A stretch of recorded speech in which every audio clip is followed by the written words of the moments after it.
I'm Rebecca Mitchell, 28, and my entire life shattered with one text message. Rebecca, call me immediately. It's about your parents. Urgent. My lawyer never texted me, let alone with such urgency. My stomach dropped as I stared at my phone, the design mockpiece on my desk suddenly meaningless. The promotion I'd just received at my graphic design firm faded to background noise. Something about that message dragged up childhood memories I couldn't quite place, strange tensions whenever officials were around. The way my parents changed the subject when I asked about grandparents. Before I continue this story that changed everything I thought I knew, drop a comment letting me know where you're watching from and hit subscribe if you want more true stories like mine. Before that text upended my world, my life in Boston was exactly what I'd worked for. I had a cozy one-bedroom apartment in South End with exposed brick walls that I'd decorated with framed prints from my favorite graphic design projects. I'd just been promoted to senior designer at Apex Creative, the design firm I'd been with since graduating from Massachusetts College of Art and Design 6 years ago. My friend circle was small but solid: weekend brunches with Lily, movie nights with Jake and his husband Daniel, and monthly dinner outings with my work friends. My relationship with my parents, Thomas and Eleanor Mitchell, was what most would call normal but distant. They lived across the country in Seattle, where I grew up. Our communication mainly consisted of obligatory holiday calls, birthday cards with Amazon gift certificates, and the occasional FaceTime session where we'd cycle through the same topics: work, theirs and mine, the weather, Seattle rain versus Boston seasons, and vague plans for visits that rarely materialized. I'd see them maybe once a year, usually when I flew home for Christmas. I never questioned this dynamic. Some families are just less close than others, right? My parents had always been somewhat reserved, focused on their careers, my father in finance and my mother in real estate. They'd provided well for me, paid for my education, encouraged my independence. What more could I ask for? The night before the text, I'd celebrated my promotion with friends at a trendy restaurant in Beacon Hill. We toasted with expensive cocktails, and I remembered joking about finally being able to afford the condo I'd been eyeing. That's where Mark Wilson, my lawyer, came into the picture. He'd been handling the paperwork for my potential property purchase, a process that had been going smoothly for weeks. So when his text came through at 2:13 p.m. the next day, it felt like a brick through glass. The message was jarringly out of character for our professional relationship. Rebecca, call me immediately. It's about your parents. Urgent. My first thought was that something had happened to them, an accident, perhaps. My hands trembled as I dialed Mark's number, but it went straight to voicemail. I tried again, nothing. A third time, still no answer. I need to step out for a personal emergency, I told my boss, Lisa, who nodded with concern as I gathered my things and rushed out of the office. During the subway ride home, my mind raced through possibilities. Had my parents been in an accident? Were they ill? But why would my real estate lawyer be the one to contact me? It didn't make sense. At home, I tried Mark's number again. This time he answered. Rebecca, thank God, I've been in meetings back to back. What's going on? Is it my parents? Are they okay? The words tumbled out. There was a pause. I can't discuss this over the phone. Can you come to my office now? The gravity in his voice made my chest tighten. Mark, you're scaring me. Just tell me if they're alive. As far as I know, they're physically fine, he said carefully. But this is sensitive. I really need to see you in person. 20 minutes later, I was in an Uber heading downtown to Mark's office, my mind spiraling with worst-case scenarios. As the city passed by in a blur, memories from childhood surfaced, strange moments that had never quite fit into the narrative of our family life. Like how there were no family photos of me before age 5, my mother had explained they were lost in a basement flood, or how we had no extended family, no grandparents, no aunts or uncles, no cousins. Both my parents claimed to be only children whose parents had died before I was born. Then there was the moving. We relocated 3 times before I turned 8, always to different neighborhoods in Seattle. My parents said it was for my father's work, but now I wondered why each move seemed so rushed, so secretive, and their nervousness around police or authorities. I remembered how my father's face would drain of color at the sight of a police car, how my mother would grip the steering wheel tightly until we'd passed a highway patrol. Just being careful, she'd say when I asked about it. You can never be too careful, as the Uber pulled up to Mark's downtown office building. These memories collided like puzzle pieces that suddenly revealed a different picture than what I'd always seen. Mark's office was on the 11th floor of a glass and steel building with views of Boston Harbor. Usually, I appreciated the calm professionalism of the space, the leather chairs, the tasteful artwork, the sense of security that came with having a competent lawyer handle my affairs. Today, though, the office felt oppressive, too quiet, the air heavy with whatever news Mark was about to deliver. He greeted me at reception himself rather than having his assistant show me in. His face was grave, his usually immaculate appearance slightly disheveled, tie loosened, top button undone, dark circles under his eyes. "Rebecca, thank you for coming so quickly," he said, leading me to his office and closing the door behind us. "Please sit down." I perched on the edge of the chair, too anxious to settle in. "What's this about, Mark? You said my parents are physically okay, but what does that mean exactly?" He sat behind his desk, clasping his hands together. "I received a strange call this morning from a detective, Samantha Harris, with the Seattle Police Department. She was trying to locate your parents, Thomas and Eleanor Mitchell. When she couldn't reach them, she somehow found out I was connected to you and reached out." "The police? Why are they looking for my parents?" Mark took a deep breath. "Rebecca, what I'm about to tell you is going to be shocking. I want you to know that I'm here to help you through this, whatever you decide to do." Something in his tone made my blood run cold. "Just tell me, according to Detective Harris, your parents, well, they aren't Thomas and Eleanor Mitchell." The words hung in the air, nonsensical. "What are you talking about? The real Thomas and Eleanor Mitchell died in a car accident 25 years ago in Oregon."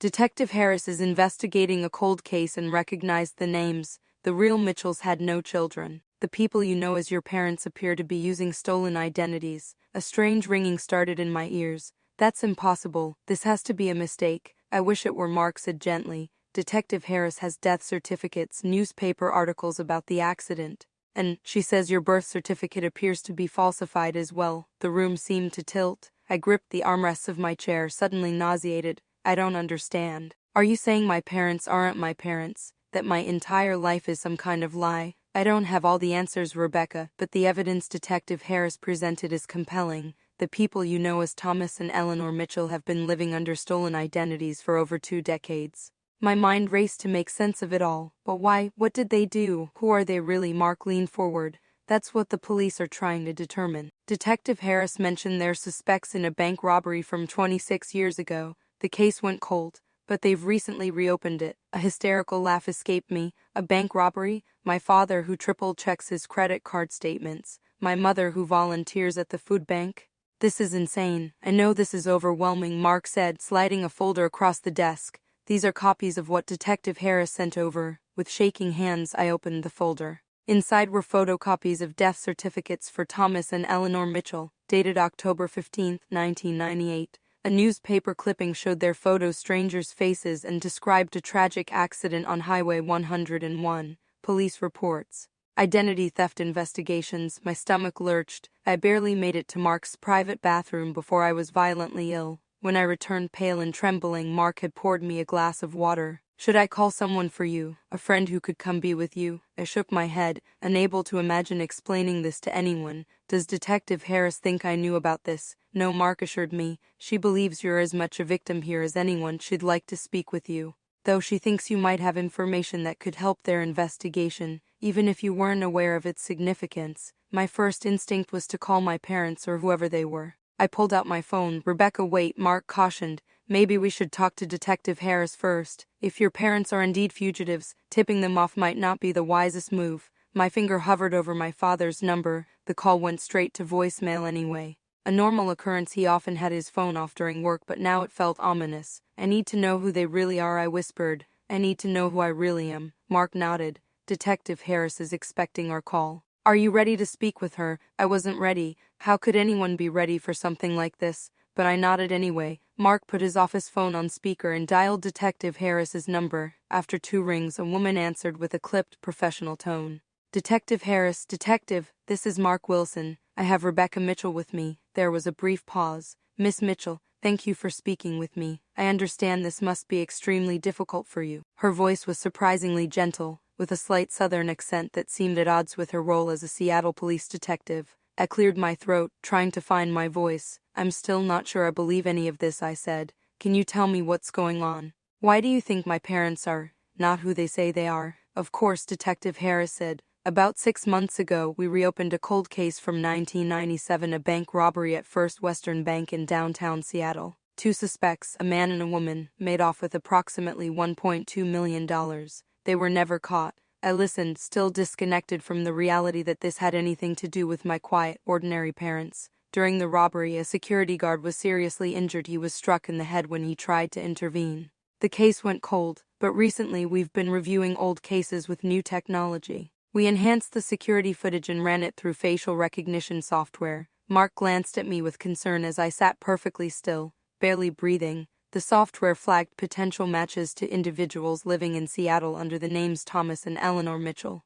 When we investigated further, we discovered the real Mitchells died in 1998, and their identities appeared to have been assumed shortly afterward. "And you think these people are my parents?" I asked, my voice barely audible. "We have reason to believe so, yes. The physical resemblance to the robbery suspects is striking, even accounting for age. Do you have any recent photos of your parents you could share with us?" I pulled out my phone, scrolled to Christmas photos from my last visit home, and sent them to the email address Detective Harris provided. While we waited, she continued, "Miss Mitchell, I need to ask you some questions about your parents, their habits, their history, anything that might help us confirm their identities or locate them if they've fled." Fled? The word hit me like a physical blow. Why would they flee? They don't even know you're looking for them. There was an uncomfortable pause. "Actually, we attempted to question them yesterday. Officers went to their home, but they weren't there. Neighbors said they left suddenly the day before with suitcases. Their phones appear to be turned off, and there's been no activity on their credit cards since yesterday morning." The room spun again. They knew they were running, and they hadn't tried to contact me. "Miss Mitchell, are you still there? I managed a week, yes. I know this is a lot to process, but any information you can provide could be crucial. Do your parents travel frequently? Do they have a vacation home or friends they might stay with?" The questions continued, and I answered mechanically, pieces of my childhood rearranging themselves into a sinister new pattern as I spoke. Yes, they traveled often, business trips that were vague in detail. Yes, they always preferred cash transactions when possible. No, we never had family gatherings. Yes, they were private people who kept to themselves. No, I'd never met any of their friends from before I was born. Yes, there was a room in the basement I wasn't allowed to enter growing up, my father's home office, that stayed locked. Did they ever mention anything about their lives before you were born, or how they met? Detective Harris asked. They said they met at college in California, UCLA, but a memory surfaced. When I was applying to colleges, I mentioned UCLA, and my mother got upset, said it wasn't the right school for me. When I pushed, saying I wanted to see where they met, my father changed the subject. I thought it was strange, but you didn't think they were fugitive bank robbers?" Detective Harris finished gently. "No," I whispered, "I didn't." After reviewing the photos I'd sent, Detective Harris confirmed they matched their suspects. The conversation shifted to next steps. "I'd like to get a formal statement from you, Miss Mitchell. And if you're willing, access to any communications you receive from your parents. If they reach out to you, you want me to help you catch them," I said flatly. "I understand your conflicted feelings," she replied, "but there's something else you should know. The security guard who was injured? His name was Patrick Donovan. He suffered a traumatic brain injury during the robbery. He never fully recovered and had to leave his job. He died 3 years ago from complications related to that injury." The implication was clear. This wasn't just about stolen money or assumed identities. Someone had died. The charges now included felony murder. "Miss Mitchell, are you willing to help us?" I looked at Mark, who gave me a supportive nod. "I need to think," I said finally. I need some time." "I understand," Detective Harris said, "but please be careful. Don't confront your parents if they contact you. We don't know how they might react if they realize you're aware of their true identities." After the call ended, Mark and I sat in silence for several moments. "What do I do now?" I asked finally. "Legally, you're not obligated to help with their investigation," Mark said, "but Rebecca, if what they're saying is true, your parents are fugitives involved in a crime that resulted in someone's death. Harboring them or helping them evade capture could make you an accessory." "I haven't even spoken to them," I said defensively. "I don't even know where they are." "I know, I'm just making sure you understand the seriousness of the situation." He paused. "There's also the question of your own identity. If your birth certificate is falsified, we may need to determine who you legally are." The thought hadn't even occurred to me. Who was I if not Rebecca Mitchell? Did I even know my real name? "I need to go home," I said abruptly, standing up. "I need to process all this." Mark nodded. "Of course, I'll be available anytime you need me, day or night. Just call." As I left his office, the weight of everything I'd learned pressed down on me like a physical force. The parents I thought I knew were strangers. Criminals, possibly killers, and I had no idea who I really was. I barely remembered getting home. The Uber driver had tried to make conversation, but I'd been too numb to respond. Now alone in my apartment, the silence was deafening. Everything looked the same: my carefully chosen furniture, my design books, the plants on my windowsill, but nothing felt real anymore. I poured a glass of wine with shaking hands and collapsed onto my couch. My phone buzzed with work emails and texts from friends, all blissfully unaware that my life had just imploded. I silenced it and set it aside. Instead, I reached for my laptop and pulled up my photo archives, years of digitized family photos stretching back to my childhood. I started scrolling through them, looking at my parents, these strangers, with new eyes. There they were at my high school graduation, my college graduation, various Christmases and birthdays. My father with his arm around my shoulders, my mother with her characteristic tight smile. They looked so normal, so ordinary. How could they be bank robbers? Fugitives? Killers? I studied their faces, searching for signs of deception, for clues I might have missed. Had there been a hardness in my father's eyes all along, a wariness in my mother's smile, or was I just projecting what I now suspected? I went further back to my childhood photos. There I was at 12, gangly and awkward with braces, at 10 proudly holding a science fair trophy, at 8 in front of our new house, the third one after all those mysterious moves. But before that the photos grew sparse, a few school pictures, a birthday party, and then nothing before age 2, the flood my mother had mentioned. Had that been a convenient lie to hide the fact that I hadn't been with them as an infant? I closed the laptop and moved to my closet. Pulling out a storage box I kept pushed to the back. Inside were keepsakes from my childhood, report cards, art projects, a few special toys. At the bottom, wrapped in tissue paper, was a small, warm baby blanket. I'd never paid much attention to it before, just another childhood memento. But now I unwrapped it carefully, examining every inch. In one corner, nearly faded away, were 3 embroidered letters, MK. My breath caught. Those weren't my initials. Rebecca Lynn Mitchell would be Realm. Who was MK? I sat back on my heels, clutching the blanket. A memory surfaced, my third-grade teacher, Mrs. Henderson, meeting my parents at a school open house. "She looks nothing like either of you," she'd said with a laugh. "Must take after a grandparent." My mother had changed the subject abruptly. And later that year we'd moved again, I'd transferred schools. Another memory, asking my mother about her pregnancy with me. "Were you sick? Did you have cravings?" Normal daughter questions. Her answers had been vague, generic. "Oh, the usual morning sickness, nothing special." And when I'd pressed for details, "When did her water break? How long was labor?" she'd grown flustered and snapped at me to stop asking invasive questions. I went back to my laptop and pulled up Facebook. My parents had accounts, but they rarely posted. In fact, scrolling back, I realized their social media presence only began 8 years ago. Was that when they'd finally felt safe enough to establish an online footprint? Or had someone else's suspicions forced them to seem more normal, more integrated into modern life?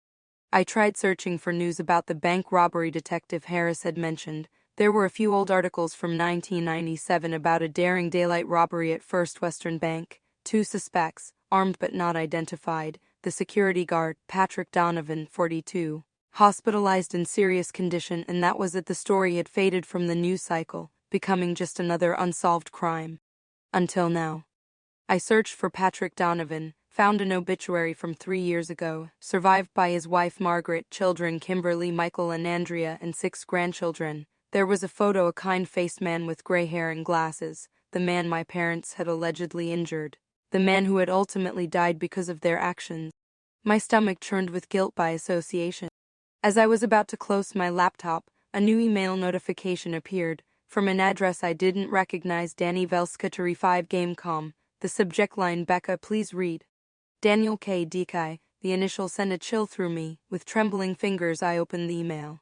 "Rebecca, I know you've probably been contacted by now. Whatever they're telling you, there's more to the story. Please don't judge us until you've heard our side. We love you, we've always loved you. You're our daughter in every way that matters. Call this number when you're alone." A phone number followed with a Canadian area code. I stared at the message, emotions warring within me, anger at their deception, fear of what else I might learn, longing for the parents I thought I knew, and underneath it all, a desperate need for answers. My phone rang suddenly, making me jump. A blocked number. I let it ring, heart pounding. When it stopped, I checked for a voicemail, but there was none, just silence.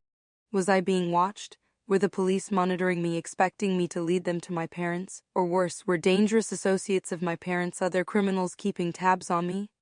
I drew my curtains and double-checked my locks, paranoia setting in. My phone buzzed again, this time a text from Lily. "Hey, everything okay? Lisa said you left work suddenly. Dinner tonight?" The normalcy of it made me want to laugh hysterically. How could I possibly explain any of this? "Sorry, can't make dinner. Just found out my parents are fugitive bank robbers and I might not even be who I think I am." I didn't respond, couldn't bear to lie, couldn't begin to tell the truth. As night fell, I lay in bed wide awake, staring at the ceiling. The email and its Canadian phone number haunted me. Detective Harris had warned me not to contact my parents. Mark had cautioned about becoming an accessory. But these were the people who had raised me, who had bandaged my skinned knees and helped with my homework, who had paid for my college education and celebrated my achievements. Criminals or not, they were the only parents I had ever known. By morning, after a sleepless night of wrestling with my conscience, I'd made my decision. I would confront them directly. I needed to hear their side of the story. I needed to know who I really was. Against all advice, against my better judgment, I booked a flight to Seattle.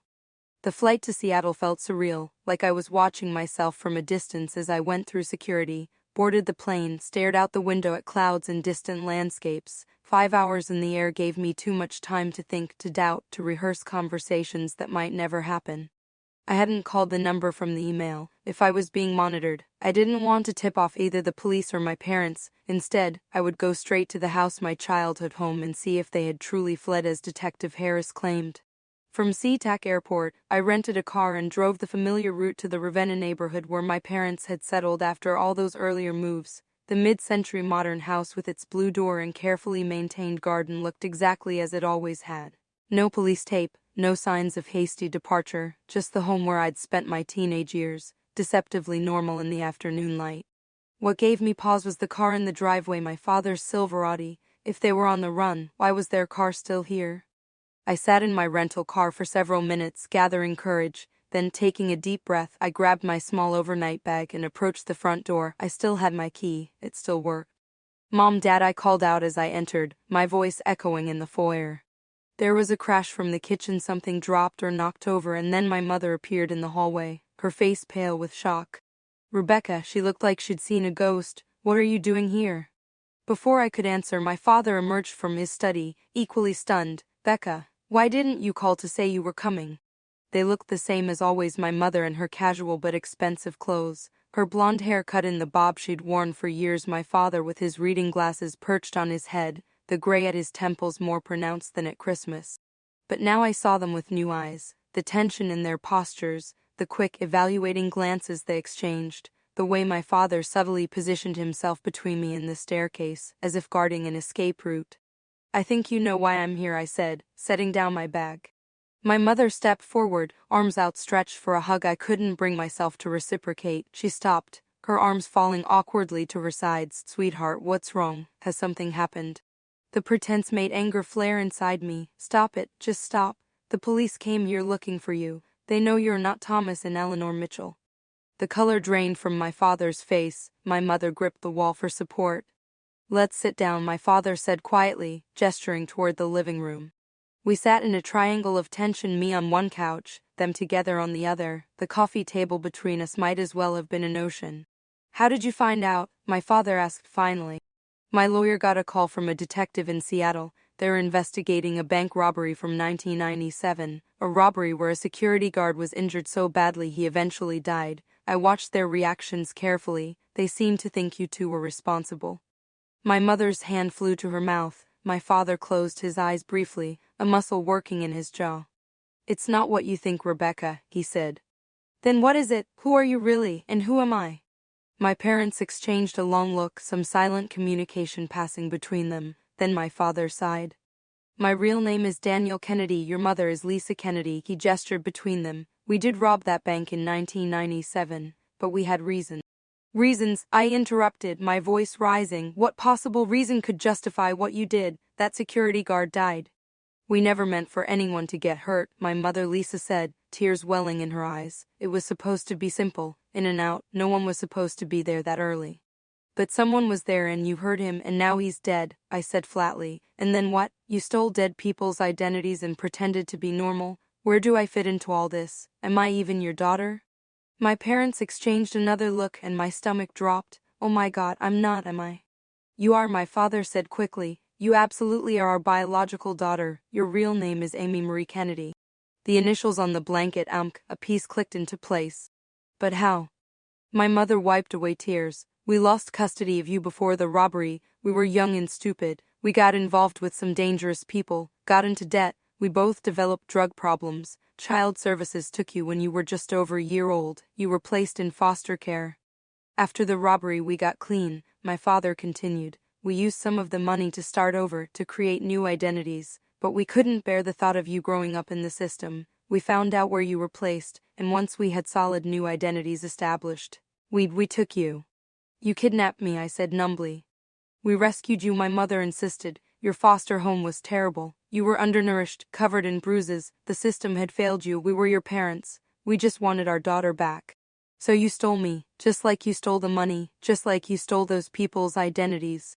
We wanted to give you a good life, my father said. A stable home, good schools, college, everything we couldn't have given you as Daniel and Lisa Kennedy, fugitives with criminal records. And the money, I asked, the $2 million? Most of it went to establishing our new lives, getting the house, setting up your college fund, my father explained. We've been living relatively modestly, investing carefully, making it last. We never wanted this life for you, Rebecca, Amy, my mother said. We tried so hard to keep you safe, to keep our past buried. By lying to me my entire life? By protecting you, my father corrected. What good would the truth have done? Would you have preferred growing up knowing your parents were criminals, that we could be arrested any day, that you had been taken from foster care? I had no answer for that. Would I have preferred the burden of that knowledge, or was their deception in some twisted way actually an act of love? What happens now? I asked. Are you going to run? They exchanged another of those communicative glances. We were planning to cross into Canada, my father admitted. We have resources there. Another identity we prepared years ago in case this day ever came. We were hoping. We were going to contact you once we were settled, see if you wanted to come. You want me to flee the country with you? I couldn't believe what I was hearing. We want you to have the choice, my mother said. You're our daughter. We don't want to lose you again.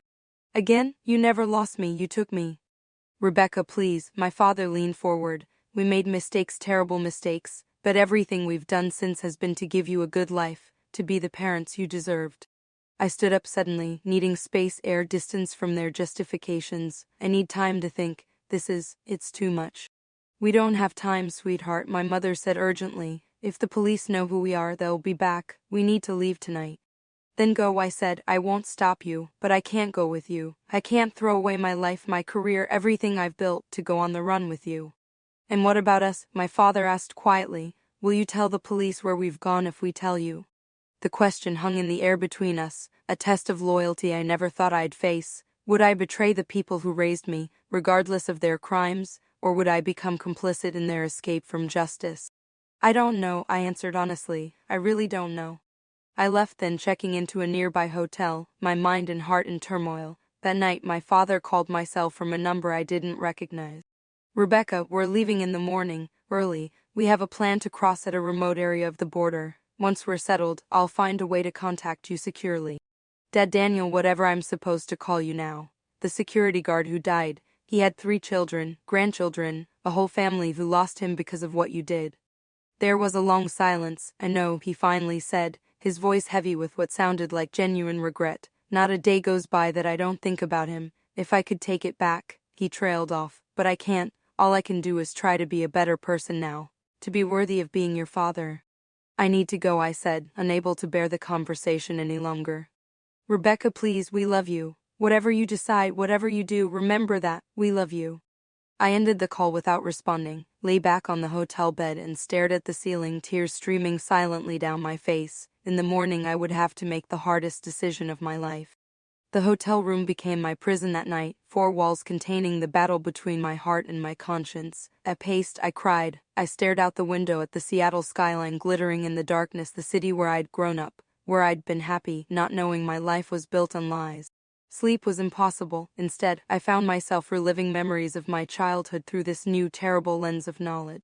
My father teaching me to ride a bike, running alongside me with his hand on the seat until I found my balance, my mother nursing me through chicken pox, applying calamine lotion and reading me stories for hours, the time I broke my arm falling from a tree. And my father carried me 3 blocks to the car because he was afraid moving me to the house first would hurt too much.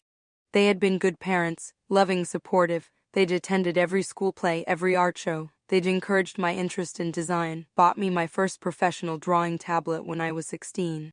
But set against these memories were the cold facts: they had robbed a bank, injured a man who later died, stolen identities from dead people, kidnapped me from foster care, lied to me for 23 years.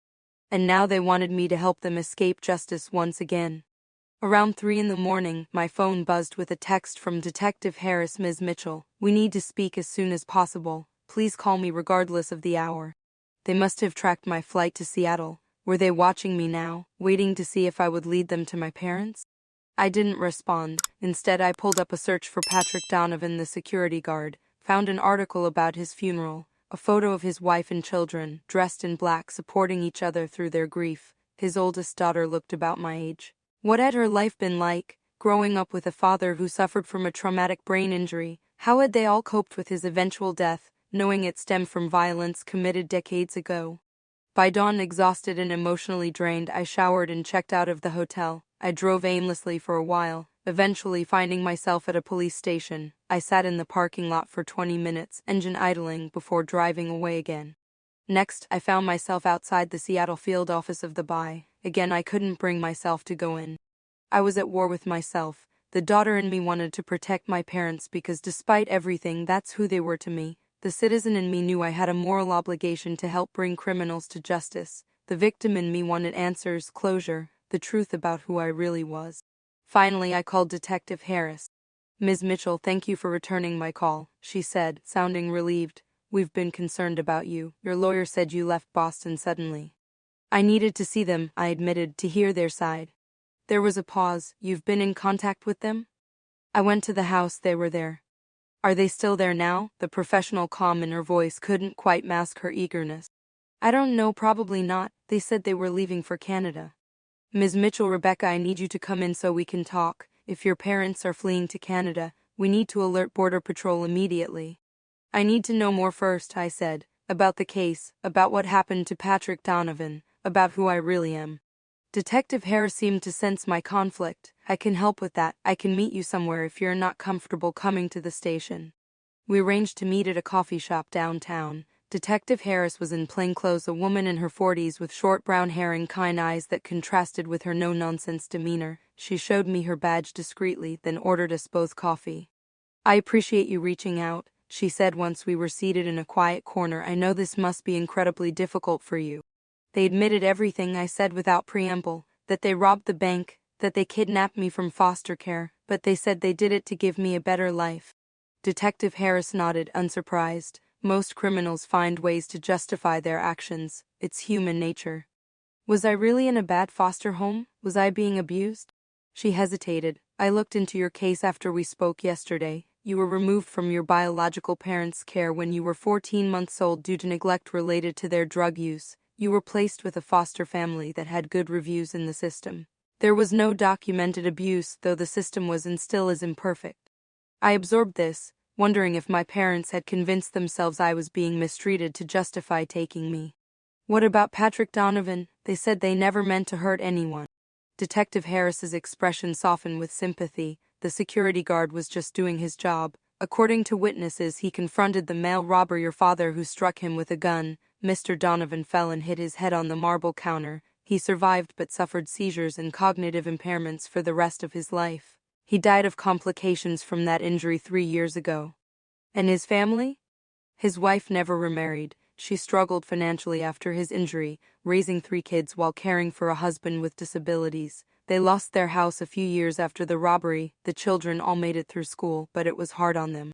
Each detail was like a knife twist. While I'd been enjoying my comfortable middle-class upbringing, funded by stolen money, this family had been suffering the consequences of my parents' actions.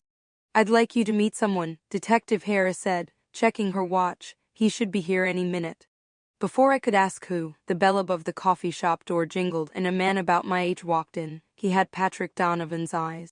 This is Michael Donovan, Detective Harris introduced us, Patrick's son.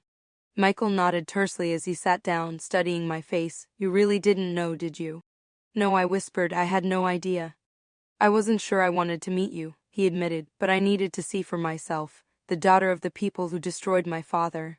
His bluntness made me flinch, but I couldn't blame him. I'm so sorry. It wasn't your fault, he said, though his tone suggested he wasn't entirely convinced. Detective Harris says you're cooperating with the investigation. I glanced at the detective, who gave me an encouraging nod. I want to do what's right, I said carefully, but they're still my parents. This is complicated for me. Michael's jaw tightened. It was complicated for me too, watching my father struggle every day. Helping him relearn how to read after his third seizure caused more brain damage. Hearing him apologize for not being the father he wanted to be, his voice cracked slightly. He worked security to supplement his teacher's salary. He wanted all of us to go to college without debt. Each word was another weight on my conscience. Whatever moral ambiguity I'd been wrestling with began to clear. What can I do, I asked, to help? Detective Harris and Michael exchanged glances. We need to know where your parents are headed, she said. Any details about their plan to cross into Canada, contacts they might have there, resources they're using. They're planning to cross at a remote area, not an official border crossing, I said, remembering my father's words. They mentioned having new identities already prepared, but I don't know where exactly or what names they'll be using. Would they contact you once they're settled? Detective Harris asked. I nodded slowly. My father said he would find a secure way to reach me. Then we have a proposition for you, Detective Harris said, but I want to be clear, this would be completely voluntary and potentially risky. I knew what she was going to suggest before she said it. They wanted me to help catch my parents, to betray the people who had raised me, regardless of their crimes or their lies. I looked at Michael Donovan, at the grief and anger still evident in his eyes after all these years. I thought about his father, about his sisters, about his mother. I thought about my parents and their desperation, their misguided attempts to create a family, their love for me that seemed genuine despite everything. Then I thought about myself, about Rebecca Mitchell who wasn't really Rebecca Mitchell, about Amy Kennedy who had grown up in a lie, about who I wanted to be going forward, what kind of person I could live with seeing in the mirror each day. I'll help you, I said finally. Tell me what you need me to do. The plan was simple but nerve-wracking. I would return to my parents' house, ostensibly having changed my mind about helping them. I would wear a concealed recording device provided by Detective Harris. I would get them to discuss details of their crimes, their escape plan, anything that could help build the case against them. Once we had enough, the police would move in. Remember, your safety is the priority, Detective Harris emphasized as a technician fitted me with the wire. If at any point you feel threatened or uncomfortable, use the phrase, "I need some fresh air," and we'll intervene immediately. I nodded, though my mouth was too dry to speak. Was I really going to do this? Betray the people who had raised me, loved me, sacrificed for me in their own misguided way? But then I thought of Michael Donovan, and I steeled myself. This wasn't just about my parents or me anymore. Justice had been delayed for too long already. When I pulled into my parents' driveway again, their car was still there, which surprised me. I'd expected them to be gone already. Maybe they had delayed their departure, hoping I would change my mind and join them. I rang the doorbell this time rather than using my key. My mother answered, her eyes widening with hope when she saw me. "Rebecca, you came back." I needed to think, I said, stepping inside. "Is Daniel here?" She nodded, calling up the stairs. "Dan, Rebecca's here." My father appeared moments later, relief washing over his face. "We were afraid we wouldn't see you again before we left." "When are you leaving?" I asked, moving into the living room where we'd sat the day before. "Tonight," my father said, following me. "We delayed a day, hoping I'd come with you," I finished. They both nodded. "I still don't know if I can," I said truthfully, "but I realized I have so many questions. If this is the last time we see each other, I need answers, real ones." They exchanged glances, then sat down across from me as they had before. "What do you want to know?" my father asked. "Everything," I said, starting with the robbery. "Why did you do it?" For the next hour they talked. They told me about their younger years, their drug addiction, losing custody of me, how they'd been approached by a man named Victor who promised them a big payday if they helped him rob the bank where he had inside information. "We were desperate," my mother explained. "We thought if we had money we could get clean, get you back, start over somewhere new." "So you agreed to rob a bank?" I said flatly. "It wasn't supposed to be violent," my father insisted. "Victor said the bank would be empty that early, just one manager with access to the vault who would be in on it. But when we got there, the security guard was already on duty. He wasn't supposed to be there for another hour." "But he was there and you hid him," I said. My father's face contorted with what seemed like genuine remorse. I panicked. He reached for his weapon and I just reacted. I never meant to hurt him so badly. When he fell and hit his head, God, there was so much blood. "What happened to Victor?" I asked. "He took his cut and disappeared," my mother said bitterly, "left us to deal with the aftermath. We were terrified. We used some of the money to buy new identities, moved to Portland initially, then kept moving until we felt safe. And me, when did you decide to take me from foster care? After we were settled as the Mitchells, my father explained, we'd been keeping tabs on you. The foster family you were with had 4 other children. They seemed overwhelmed, and you looked so unhappy whenever we saw you at the park. So you just took me? How? It was surprisingly easy, my mother admitted. We followed your foster mother to a shopping mall. You were having a tantrum, and she was distracted with the other children. I just picked you up and walked away. You calmed down immediately, like you somehow knew we were your real parents. The casual way she described kidnapping me was chilling. In their minds, they had rescued me, not abducted me. And you never considered, I don't know, going through proper channels, getting clean, getting jobs, petitioning to regain custody legally? With our records after fleeing a robbery, my father scoffed. They would never have given you back to us, and by then we were already living as the Mitchells. We couldn't go back to being the Kennedys without being arrested. So you just kept piling crimes on top of crimes, I said. We did what we thought was best for you, my mother insisted. Look at the life you've had: good schools, college education, a successful career. Would you have had that in foster care, being shuttled from home to home? Maybe not, I acknowledged, but I would have had the truth. I wouldn't have built my entire identity on a lie. The conversation continued, with my parents revealing more details about their crimes, their life on the run, their constant fear of discovery. They told me about the safe deposit box in Vancouver where they had cash and new documents waiting, about the cabin they'd purchased under yet another false name near Whistler, about how they planned to cross at an unmanned section of the border in the North Cascades that night. As they spoke, I could hear the subtle clicks of the recording device capturing every word. With each new confession, each new detail, I was sealing their fate. The knowledge made me sick, even as I knew it was the right thing to do. Finally, when I had gathered more than enough evidence, I stood up. I need some fresh air, I said, the signal phrase. My parents looked at each other, confused by my sudden change in demeanor. Rebecca, what's wrong? My mother asked, standing as well. Before I could answer, there was a loud knock at the door. Seattle police, open up. My father's face drained of color as realization dawned. He looked at me with such profound betrayal that I had to look away. You were wearing a wire, he said quietly, our own daughter. I'm sorry, I whispered as officers burst through the door, weapons drawn. Daniel and Lisa Kennedy, Detective Harris announced. You're under arrest for bank robbery, assault resulting in death, kidnapping, identity theft, and fugitive flight. You have the right to remain silent. As they were handcuffed and led away, my mother turned to look at me one last time. There were tears streaming down her face, but no anger in her expression, only a deep, resigned sadness. We love you, Amy, she said. No matter what, remember that we love you. I couldn't respond. I simply stood there, numb, as the people I had called Mom and Dad for 23 years were taken away to face justice for crimes committed before I could even form memories. 6 months later, I sat in a Seattle courtroom, watching as Daniel and Lisa Kennedy pleaded guilty to reduced charges in exchange for returning what remained of the stolen money and providing information about Victor, their accomplice who had apparently gone on to organize other robberies.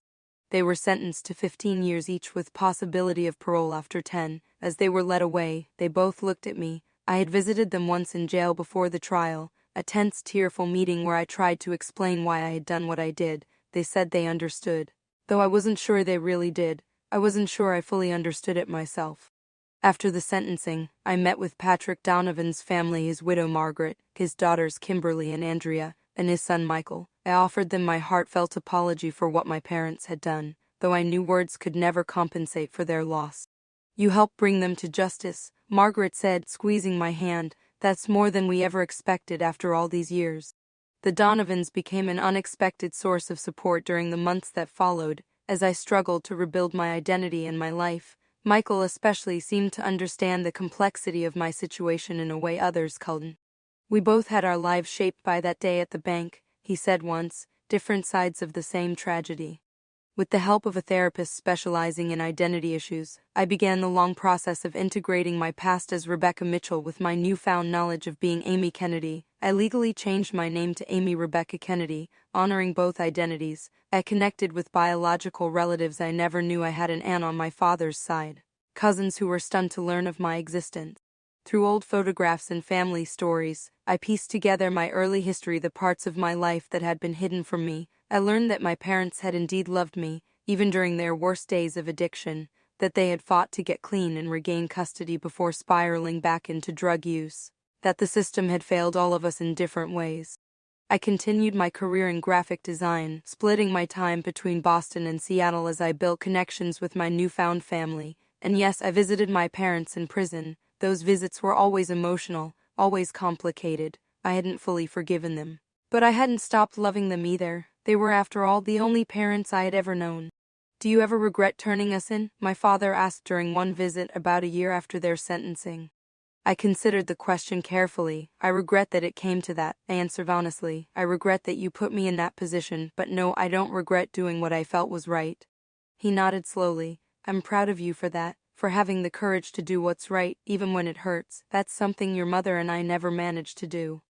It was the closest thing to validation I could hope for, and it meant more than I expected. As I walked out of the prison that day, I reflected on the strange, twisted path my life had taken, the parents who had committed terrible crimes out of desperation and misguided love, the security guard whose life had been cut short by a moment of panic and violence, the family left to pick up the pieces of that tragedy, and me, caught in the middle of it all, trying to forge an authentic identity from the shattered pieces of two lives: Rebecca Mitchell and Amy Kennedy. I had learned that good people can make terrible choices, that love, even at its most fierce and protective, can lead to devastating consequences when separated from truth and justice, that healing doesn't mean forgetting or excusing, but finding a way forward that honors all parts of your story, even the painful ones. Most of all, I had learned that the truth, however difficult, is always preferable to living a lie, because only in truth can we truly know ourselves and build authentic connections with others. If you've ever discovered a life-changing truth about your family, I'd love to hear your story in the comments. How did you handle it? What helped you move forward? Don't forget to like this video and subscribe to my channel for more stories about finding strength through life's unexpected challenges. Thank you for listening to my journey. Sometimes the hardest paths led us to our truest selves.